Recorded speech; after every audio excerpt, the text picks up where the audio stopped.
Quasimodo v sebe ukrýva jedno čarovné písmenko. Pozorne sa pozeraj, dobre počúvaj a zapoj sa. Čaká ťa písmenkové dobrodružstvo. Priprav sa.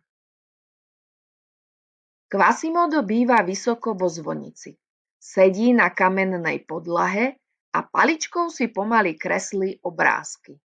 Občas ňou jemne ťukne a v priestore sa ozve zvláštny, dutý zvuk. Keď sa tento zvuk rozplynie medzi múrmi, zaznie v ňom jeho obľúbené písmenko Q. Počúvaj. Kv, kv, kv.